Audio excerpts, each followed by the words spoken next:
Kia ora, I'm David Chester with 90 at 9, brought to you by interest.co.nz. This is where we get everything you need to know in 90 seconds at 9 o'clock with news that's all about inflation and its pressure on central banks today. First up, the headline American CPI inflation rate rose sharply in June to 9.1% and well above the expected 8.8%. And that's their largest rise since 1981. But their core inflation rate actually fell to 5.9% in June from 6% in May. And that shows that most of the inflation pressure is coming from petrol, up 60% year on year, and food, up 10%. But with the headline rate so high, that does seem to open the door to a full 1% rate hike when the Fed meets next to review rates on Thursday, July 28, New Zealand time. And the latest US Fed Beige Book reports an economy ticking over at a good level, but with signs of a coming slowdown.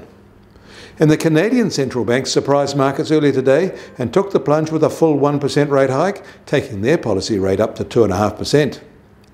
Meanwhile, the IMF is warning G20 treasurers to tighten their budgets and their central banks to push up interest rates to prevent high inflation from becoming entrenched. And China reported a fatter trade surplus in June as exports rose almost 18% year on year, the most in 5 months, as logistics constraints eased, especially in the Shanghai region, and a catch-up and delays were eased.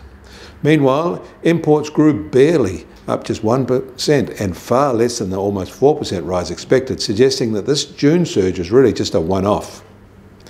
In the Chinese property sector, the stresses just go on and on. Buyers involved in 35 projects across 22 cities have decided to stop paying mortgages as of last week due to project delays and a drop in real estate prices. Others say it could be happening in up to 100 projects.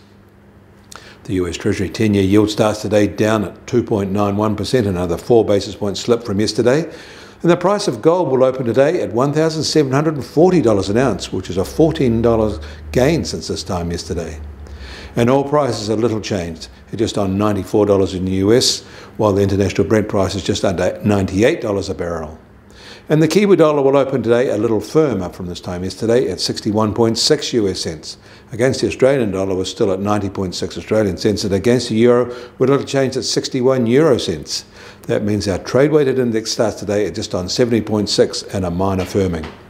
Kia ora, I'm David Chaston. That was 90 at 9, brought to you by interest.co.nz.